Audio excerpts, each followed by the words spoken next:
محترم ناظرین، السلام علیکم۔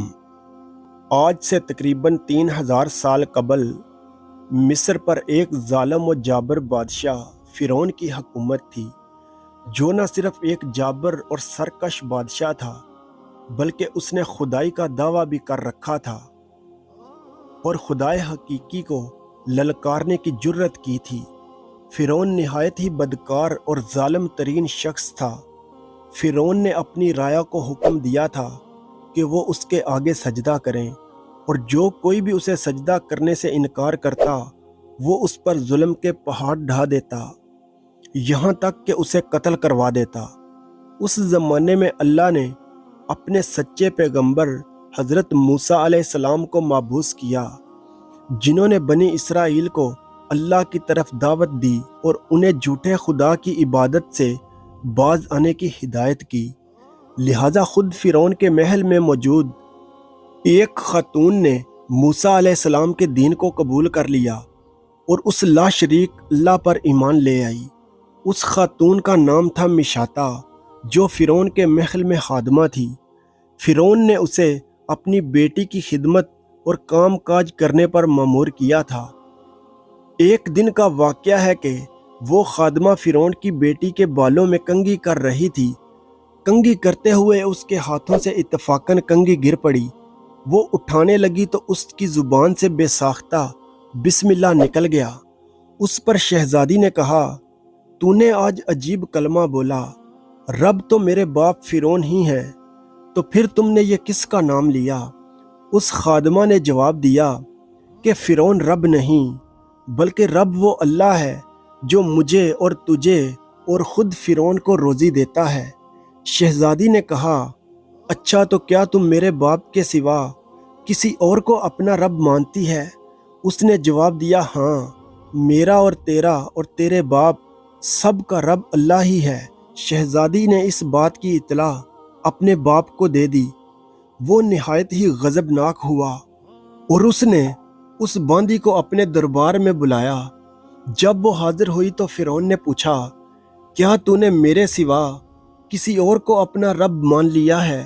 خادمہ نے صاف کہہ دیا کہ میں تجھے خدا نہیں مان سکتی، میرا اور تیرا رب اللہ ہی ہے جو بلندیوں اور بزرگی والا ہے۔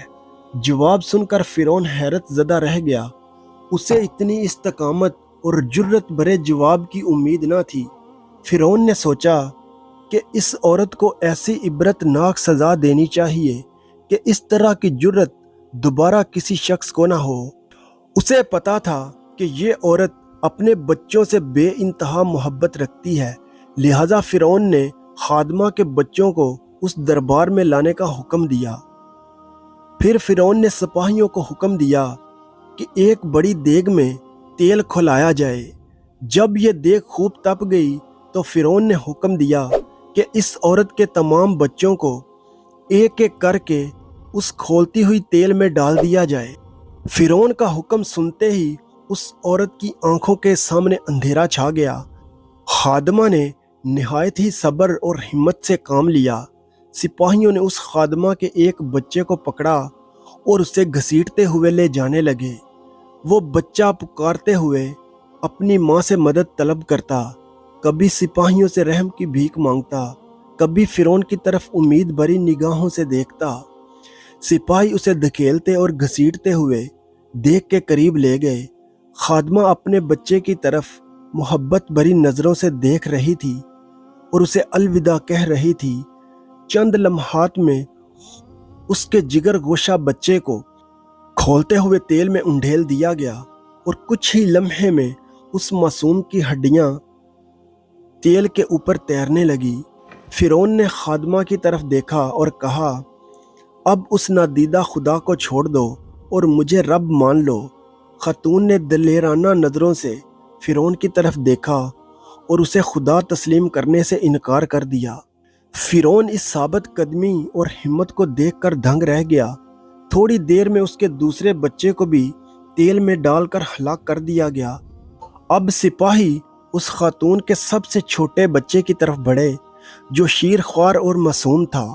جب سپاہیوں نے اس بچے کو چھینا تو بچے نے زوردار چیخ ماری ماں کا کلیجہ منہ کو آ گیا اور اسے ضبط نہ رہا، وہ زمین پر گر پڑی اور زاروں کی طرح رونے لگی۔ وہ عظمت والا لا شریک خدا اس عورت پر گزرنے والی قیامت سے خوب واقف تھا، لہذا اللہ کی طرف سے ایک معجزہ ظاہر ہوا۔ وہ شیر خوار بچہ جو ابھی بول نہ سکتا تھا، اس کی زبان میں بولنے کی قوت آ گئی۔ بڑے دربار میں بچہ بول اٹھا، اے میری ماں، تو حق پر ہے، بے شک دنیا کی سزا آخرت کے عذاب کے مقابلے میں بہت ہلکی ہے۔ فرعون کے دربار میں موجود لوگ اس بچے کی آواز سن کر حیرت زدہ رہ گئے، لیکن ان کے دلوں پر لگے کفر کے تالے پھر بھی نہ کھلے۔ کچھ ہی دیر میں اس بچے کو بھی دیگ میں ڈال دیا گیا اور یہ بے خطا معصوم موت کی آغوش میں چلا گیا۔ اپنے تمام بچوں کو اپنی آنکھوں کے سامنے فرعون کے ظلم کے بھینٹ چڑھتے ہوئے دیکھنے کے بعد اس خادمہ کا دل پھٹ پڑا تھا۔ اگر وہ چاہتی تو اپنے معصوم بچوں کو اس دردناک موت سے بچا سکتی تھی۔ اسے صرف ایک کلمہ کفر پڑھنا تھا، مگر یہ فقط جان بچانے کا ایک بہانہ ہوتا۔ مگر اسے یقین تھا کہ اس کے رب کے پاس اس کے لیے جو کچھ ہے وہ اس ختم ہو جانے والی دنیا سے کہیں زیادہ ہے۔ اب سپاہیوں نے اس خادمہ کو پکڑا اور دھکیل کر اس دیگ کے پاس لے گئے۔ خادمہ کے ذہن میں ایک بات آئی۔ اس نے فرعون کی طرف دیکھا اور کہا، رکو، میری ایک درخواست ہے۔ یہ سن کر فرعون کو کچھ امید پیدا ہو گئی۔ فرعون نے کہا، ہاں بتاؤ، کیا خواہش ہے؟ عورت نے کہا، تم میری اور میرے بچوں کی ہڈیاں ایک ساتھ جمع کر کے ایک جگہ دفن کر دینا۔ پھر اس نے اپنی آنکھیں بند کر لیں اور اسے بھی دیگ میں پھینک دیا گیا۔